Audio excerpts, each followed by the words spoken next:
La noche había caído sobre Valencia con una luna apenas visible entre nubes densas. El coche avanzaba lentamente por una carretera secundaria rodeada de naranjos secos, cuyas ramas retorcidas parecían extenderse como dedos hacia el asfalto. Dentro del vehículo, 5 amigos guardaban un silencio tenso, cada uno perdido en sus propios pensamientos. Ariadna, la más escéptica del grupo, rompió el silencio. No puedo creer que nos estemos metiendo en esto. ¿De verdad es necesario entrar en esa casa? Víctor, que conducía, sonrió con una mezcla de nervios y entusiasmo. Claro que sí. ¿Acaso no queríais una experiencia distinta? Esta es la oportunidad perfecta. La Casa del Pánico no es solo una leyenda urbana. Dicen que aquí desapareció gente de verdad. Celia, que sujetaba una cámara pequeña, encendió la grabación. Sea verdad o no, esto va a dar mucho material para el canal. Mis seguidores van a flipar. A su lado, Bruno revisaba su mochila. Había traído linternas, un detector de movimiento barato comprado por internet y unas cuerdas por si acaso. Siempre era el más precavido, aunque en su mirada se notaba que la idea de estar allí le aterraba más que a los demás. La última era Lucía, sentada detrás, cerca de Ariadna. Ella no decía nada, pero sus manos temblaban. Había leído demasiado sobre aquella casa. Sabía que no se trataba solo de supersticiones. El coche se detuvo frente a un camino de tierra que se adentraba hacia una colina oscura. Allí, en lo alto, se levantaba la silueta de la Casa del Pánico, una mansión antigua, con torres angulosas y ventanas rotas que parecían bocas abiertas. Los muros estaban cubiertos de grietas, y un aire húmedo y frío llegaba desde su interior. Ahí la tenéis, dijo Víctor, intentando sonar seguro. ¿Listos? Los demás bajaron del coche. El silencio de la noche era tan denso que hasta sus respiraciones parecían demasiado fuertes. Caminaron por el sendero, las linternas iluminando apenas unos metros de suelo lleno de hierbas secas. Cuando llegaron a la verja oxidada que rodeaba la casa, Bruno empujó con fuerza y las bisagras chirriaron con un sonido metálico que se extendió en la oscuridad. Todos se detuvieron. Es como si nos hubiera escuchado, murmuró Lucía. Celia acercó la cámara al portón. Primera impresión. El lugar es una ruina, pero la atmósfera es rara.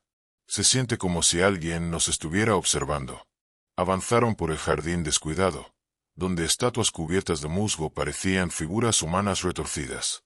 Finalmente, llegaron a la puerta principal, una madera gruesa medio podrida que colgaba de una bisagra. Víctor la empujó, y el interior se abrió ante ellos. Un olor a humedad y algo más, quizás hierro, quizás podredumbre, les golpeó. La entrada estaba cubierta de polvo, muebles rotos y cuadros en el suelo. Uno de ellos mostraba un retrato de una familia. Un hombre de bigote, una mujer seria y 2 niños pequeños. Pero lo que más perturbaba era que los ojos del retrato estaban arañados, como si alguien hubiera querido borrar sus miradas. No me gusta esto, dijo Ariadna, encendiendo su linterna. Un crujido resonó desde el piso superior, como si alguien caminara allí. Todos levantaron la vista. Será el viento, intentó bromear Víctor, pero su voz tembló. Lucía apretó la muñeca de Ariadna. No estamos solos aquí. El silencio volvió a caer, roto solo por el pitido débil del detector de movimiento en la mochila de Bruno. Se había encendido solo. El detector de movimiento seguía emitiendo un pitido intermitente desde la mochila de Bruno. El sonido, repetitivo y agudo, retumbaba en el silencio de la entrada como una alarma que advertía que habían cruzado un límite invisible. Bruno lo sacó y lo sostuvo con manos temblorosas. La luz roja del aparato parpadeaba, indicando que algo, o alguien, estaba moviéndose cerca de ellos. Esto no tiene sentido, murmuró. Debe de ser un fallo. Esas cosas son basura china. Intentó restarle importancia a Víctor, aunque evitaba mirar al aparato. Lucía no apartaba la vista de la escalera de madera que se alzaba frente a ellos. Los peldaños estaban cubiertos de polvo, pero lo inquietante era que se veían marcas recientes, como huellas arrastradas que subían hacia el primer piso. Celia acercó la cámara. Enfoco esto. Chicos, alguien estuvo aquí hace poco. O sí de aquí, añadió Ariadna en voz baja. El grupo intercambió miradas incómodas, pero finalmente Víctor tomó aire. Vale, Estamos aquí para comprobarlo, ¿no? Subamos. Uno tras otro, comenzaron a subir la escalera, que crujía como si fuera a partirse bajo sus pies. Con cada paso, el aire se volvía más pesado, impregnado de un olor extraño, como incienso quemado mezclado con moho. El primer piso se abría en un largo pasillo con puertas a ambos lados. La pintura de las paredes se había descascarillado y en algunos tramos aparecían símbolos trazados con algo oscuro, símbolos que parecían círculos incompletos y figuras extrañas, como si alguien hubiera practicado rituales. Lucía se detuvo frente a uno de los símbolos. No son simples garabatos, susurró. He visto algo parecido en un libro de ocultismo. Víctor fingió no escucharla y empujó la primera puerta. El cuarto estaba vacío, salvo por una cama rota y un armario. Pero, mientras la linterna recorría las paredes, Ariadna se sobresaltó. Mira, en la pared opuesta, escrito con algo que parecía carbón, había una frase en letras torcidas. No entres en el sótano. El grupo se quedó en silencio. El eco de la frase parecía retumbar en sus cabezas. Bruno tragó saliva. ¿Quién lo escribió? En ese momento, un susurro se escuchó al final del pasillo. Una voz baja, casi infantil, que murmuraba palabras ininteligibles. Todos se giraron hacia la oscuridad, pero no había nadie. Lucía dio un paso atrás. Nos está llamando. El susurro volvió, esta vez más claro, como un lamento que decía: no debéis estar aquí. Celia grababa sin parar, con los ojos muy abiertos. La cámara captó un leve movimiento en una de las puertas más alejadas del pasillo. Se había abierto sola, lentamente, revelando apenas una rendija de sombra. Allí, dijo Víctor con un hilo de voz. Se acercaron despacio, sintiendo como el suelo bajo sus pies parecía vibrar. Bruno levantó la linterna y enfocó el interior del cuarto. Había una cuna antigua, cubierta por una sábana raída, y encima de la sábana, algo que parecía una muñeca. Pero cuando Celia acercó la cámara, todos se dieron cuenta de que no era una muñeca. Era un pájaro muerto, con las alas extendidas, clavado con clavos oxidados a la cuna. Lucía tapó su boca para no gritar. Ariadna retrocedió, horrorizada. En ese instante, la puerta detrás de ellos se cerró de golpe, y el pasillo quedó sumido en una oscuridad absoluta. Las linternas parpadearon y se apagaron al mismo tiempo. Solo quedaron los susurros, ahora múltiples, rodeándolos por todas partes. El silencio tras los susurros era tan pesado que parecía asfixiar. Bruno trataba desesperadamente de encender la linterna, golpeándola contra la palma de su mano, hasta que la luz volvió a brillar débilmente, temblando como si también estuviera asustada. La puerta que se había cerrado sola ahora permanecía inmóvil, sellando el pasillo en una oscuridad que parecía casi líquida. Los amigos se reagruparon en torno a Bruno, que levantaba el haz de luz tembloroso en todas direcciones. Yo no pienso quedarme aquí más tiempo, murmuró Ariadna, con la respiración acelerada. Víctor puso una mano en su hombro, intentando aparentar calma aunque su frente sudaba. Si salimos corriendo ahora, nunca sabremos qué es todo esto. Ya llegamos hasta aquí. Celia seguía grabando, con los ojos muy abiertos. Mis seguidores pensarán que es montaje si no lo documentamos bien. Necesito más imágenes. Lucía apretaba fuerte un amuleto que llevaba colgado del cuello, como si fuera su único escudo contra lo que ocurría. Hay algo aquí que no quiere que estemos. Y si seguimos ignorando sus advertencias, va a ser peor. Bruno respiró hondo y apuntó hacia el fondo del pasillo. Había otra puerta entreabierta, con un leve destello reflejándose en su interior. ¿Veis eso? Parece cristal. Caminaron hacia allí, sus pasos resonando en la madera vieja. Cuando Víctor empujó la puerta, descubrieron una habitación amplia, circular, con las paredes cubiertas de espejos rotos. Los fragmentos reflejaban sus rostros distorsionados, multiplicados en cientos de ángulos. Algunos espejos estaban tan sucios que parecían mostrar imágenes diferentes a la realidad. Víctor vio su propio rostro envejecido. Ariadna, un reflejo suyo que lloraba sangre. Bruno, una versión de sí mismo que reía de manera macabra. Esto no me gusta nada, susurró Bruno, bajando la linterna. Lucía cerró los ojos un instante y al volver a abrirlos, se sobresaltó. Mirad. En uno de los espejos, reflejado entre ellos, se distinguía una figura más. Alta, delgada, con un rostro cubierto por una capucha oscura. No estaba en la habitación, solo en el reflejo. No puede ser, dijo Felia, acercando la cámara al espejo. La figura levantó lentamente una mano, y todos lo vieron. No estaba imitando sus movimientos como lo haría un reflejo. Estaba saludando, o llamándolos. De pronto, el vidrio se resquebrajó aún más y un ruido ensordecedor llenó la sala, como si 1000 voces gritaran al mismo tiempo. Los espejos comenzaron a temblar en sus marcos. ¡Fuera, rápido!, gritó Víctor.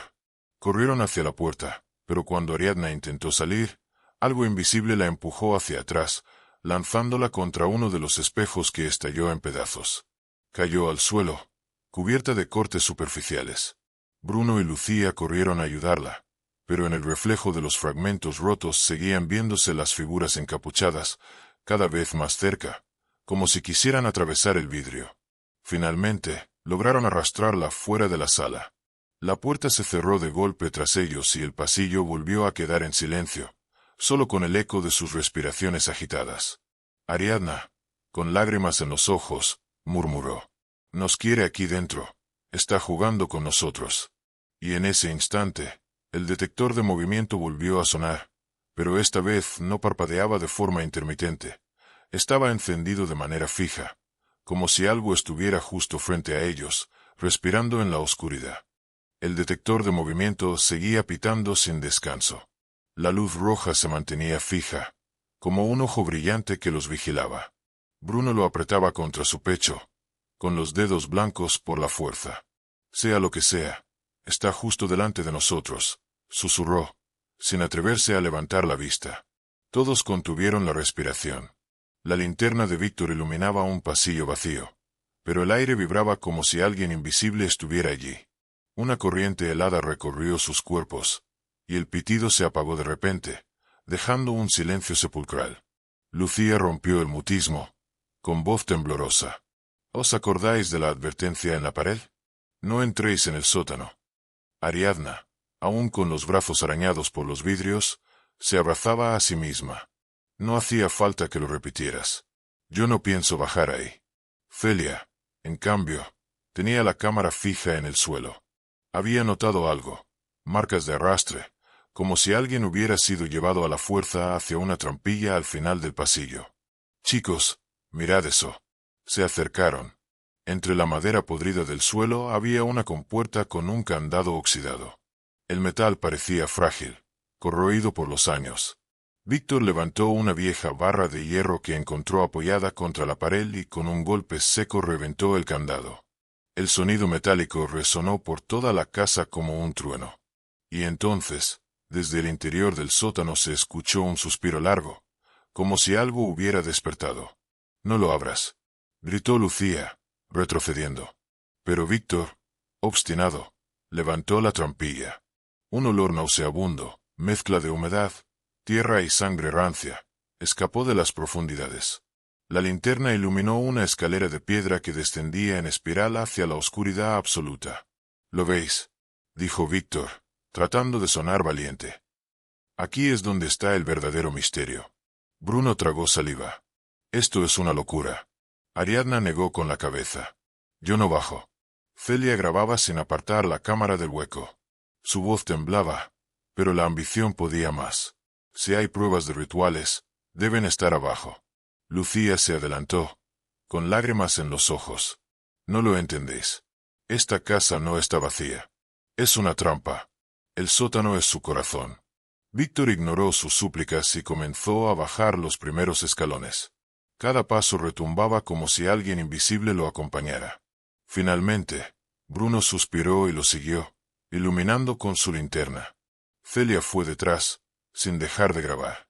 Ariadna se quedó mirando a Lucía. «No quiero, pero no voy a quedarme sola».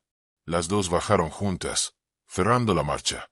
La trampilla se cerró de golpe detrás de ellas con un estruendo. Ahora estaban atrapados.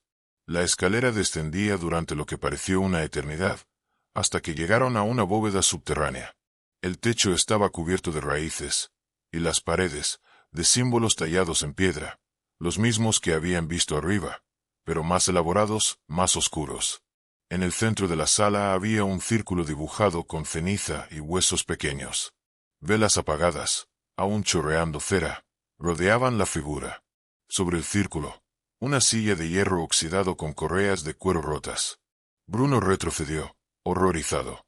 Esto era para encadenar a alguien. Celia grababa cada detalle, como si el miedo la alimentara. Esto es increíble. Nadie nos va a creer si no lo mostramos. De pronto, una gota cayó sobre el hombro de Víctor. Levantó la linterna y vio que del techo goteaba un líquido oscuro. Lo tocó con la mano. Era espeso, metálico. ¿Sangre?, murmuró. Antes de que alguien pudiera responder, un sonido profundo retumbó en la bóveda, como un latido. El suelo vibró, y las velas apagadas se encendieron todas a la vez, iluminando el círculo. En las paredes, las sombras comenzaron a moverse solas, aunque ellos permanecían inmóviles. Las figuras encapuchadas de los espejos ahora estaban allí, pintadas en la oscuridad, observándolos desde cada rincón. Lucía, con la voz quebrada, dijo lo que todos temían. No somos los primeros en bajar aquí. Y quizá no salgamos. El círculo de ceniza ardía lentamente como si las velas hubieran devuelto vida a algo que dormía desde hacía décadas. El latido profundo resonaba en las paredes subterráneas, acompasado con el temblor de sus propios corazones. Celia, incapaz de apartar la cámara, susurró. Esto es un altar. Víctor recorrió la sala con la linterna. En una esquina, casi oculta por raíces y tierra húmeda, descubrió una pila de objetos cubiertos de polvo. Muñecas rotas, fotografías antiguas, zapatos pequeños. Los levantó con la mano temblorosa y vio que algunas fotos tenían rostros de niños tachados con cruces negras. Dios, balbuceó Ariadna, con la voz rota. Esto no es un juego. Aquí hicieron cosas horribles. Bruno respiraba agitadamente, y su mirada se fijó en algo más. Una pared repleta de nombres grabados con clavos oxidados. Se acercó para leerlos. Lucía, Celia, Víctor, Ariadna, Bruno. Todos se quedaron petrificados. Los 5 nombres estaban allí, escritos con una caligrafía tosca, como si hubieran sido grabados muchos años antes. Lucía retrocedió, llevándose las manos a la boca. No puede ser. Celia grababa la pared con la cámara, tratando de no perder detalle. Es imposible, pero están nuestros nombres, antes de que llegáramos. Víctor trató de mantener la calma, pero el sudor le corría por la frente. Esto tiene que ser una coincidencia. Puede que alguien lo supiera. Bruno lo miró con los ojos desorbitados. Coincidencia.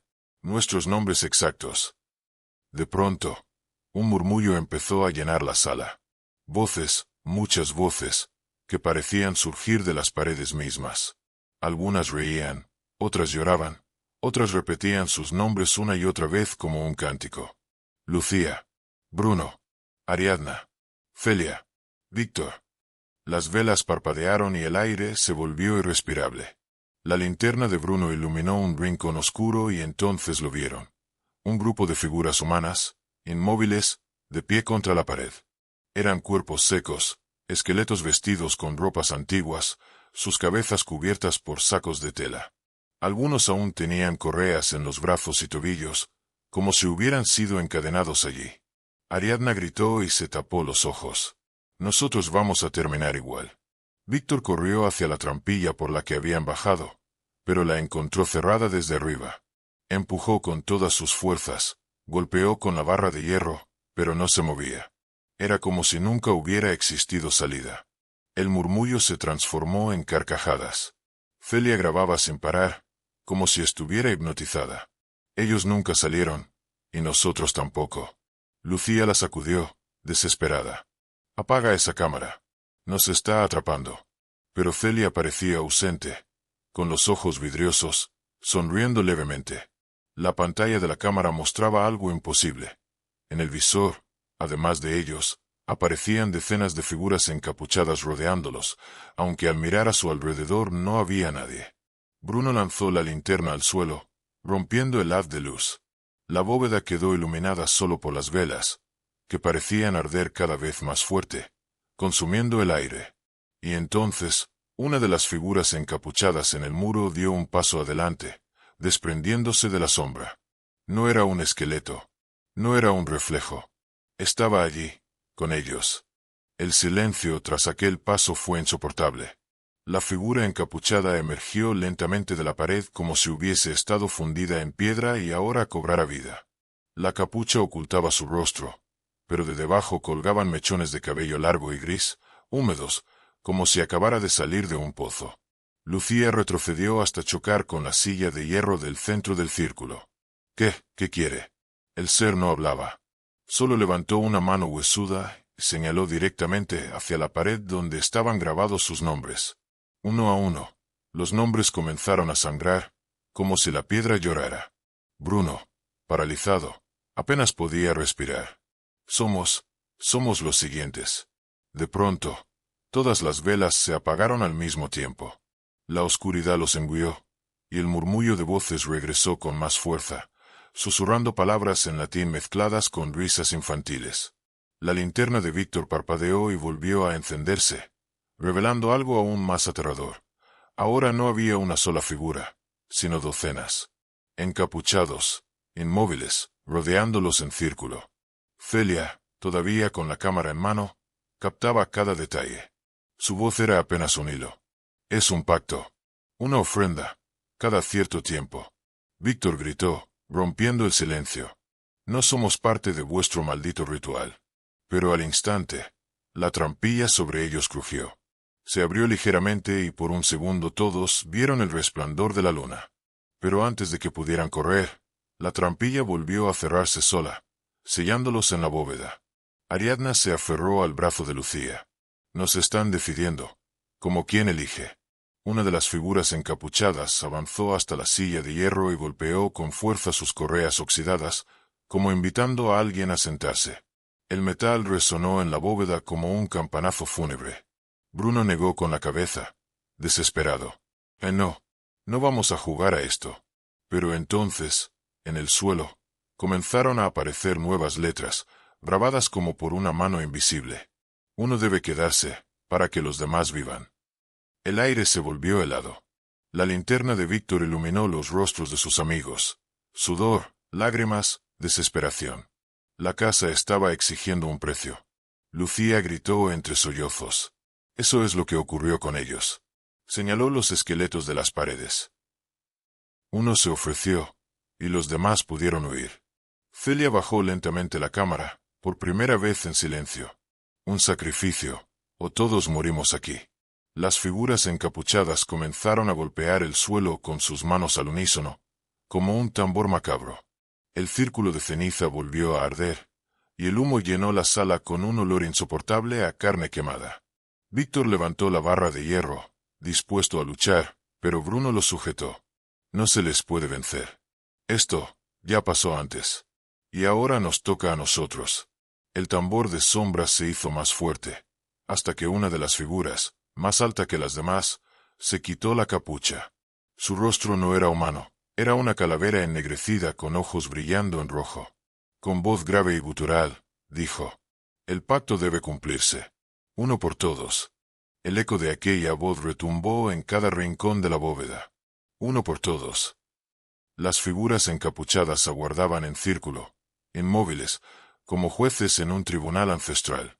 La silla de hierro chirrió por sí sola, moviéndose unos centímetros hacia adelante, como si la propia casa insistiera en que alguien debía ocuparla.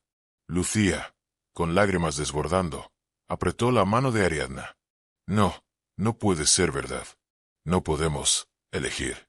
Víctor, apretando la barra de hierro, daba vueltas como una fiera enjaulada. No vamos a ceder. Buscaremos otra salida.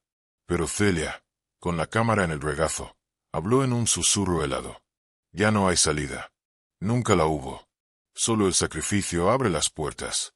Todos la miraron horrorizados. Su rostro parecía distinto, como si hubiera comprendido algo que los demás aún se negaban a aceptar. Bruno, con voz quebrada, trató de imponerse. Basta. No vamos a dejar que nadie muera. Entonces, la pared donde estaban sus nombres volvió a crujir. Bajo los 5 grabados apareció un nuevo mensaje, escrito con letras que parecían sangrar. La elección debe hacerse antes del amanecer. Ariadna rompió a llorar. ¿Qué pasa si no lo hacemos? El suelo tembló con fuerza. De las grietas brotó agua oscura que olía a podrido. Los encapuchados comenzaron a balancearse al ritmo de un cántico, susurrando en voces múltiples. El pacto, el pacto, el pacto. Lucía apretó los ojos, desesperada. Nos están obligando.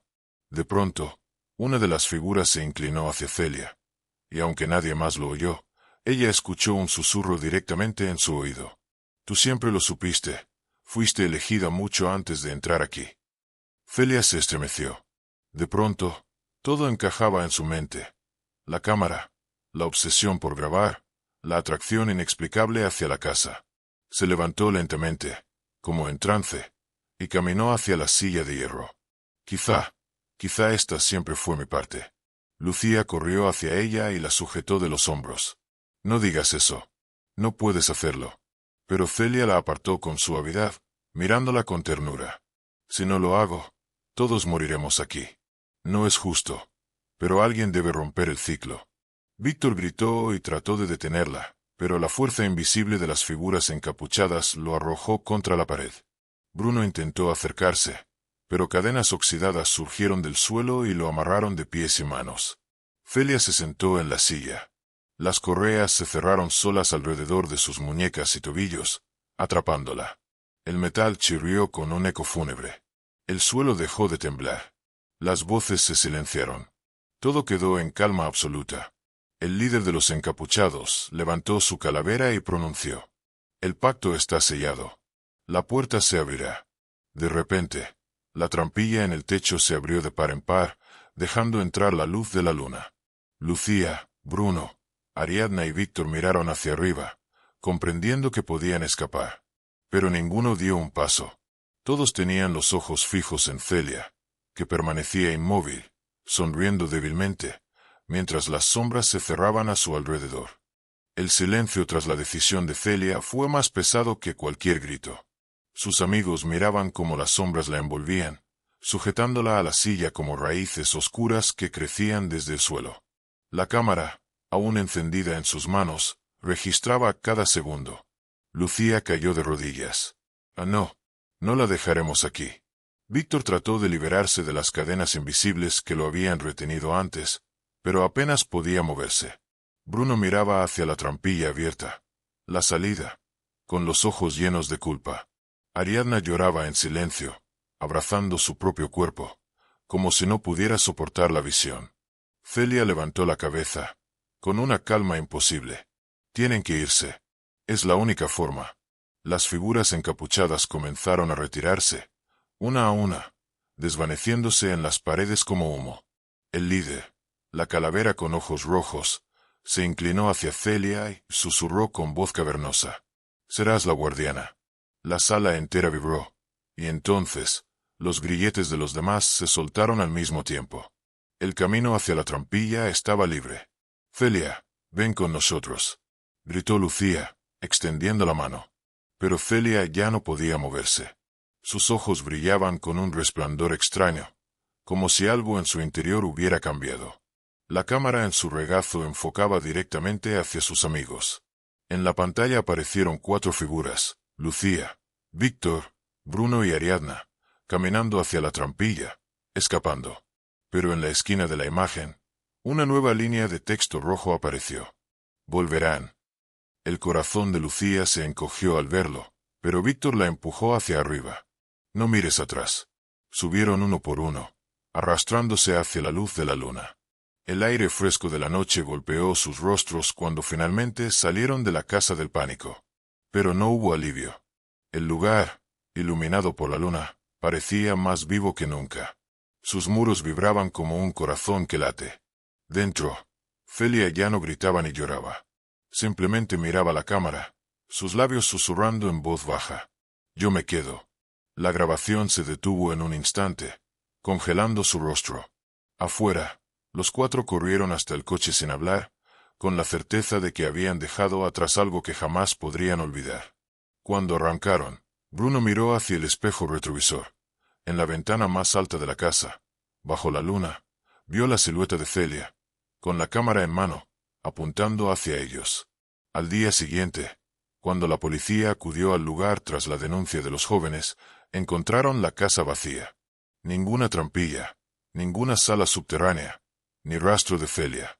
Solo la cámara, en medio del salón polvoriento, encendida, reproduciendo una grabación interminable, la imagen de cuatro amigos corriendo hacia la trampilla, en un bucle eterno. Lucía, Bruno, Víctor y Ariadna nunca hablaron de lo que ocurrió aquella noche. Pero cada uno de ellos sabía que el pacto no había terminado. Que algún día, tarde o temprano, volverían a escuchar el llamado de la casa del pánico. Y cuando eso ocurriera, ya no habría escapatoria.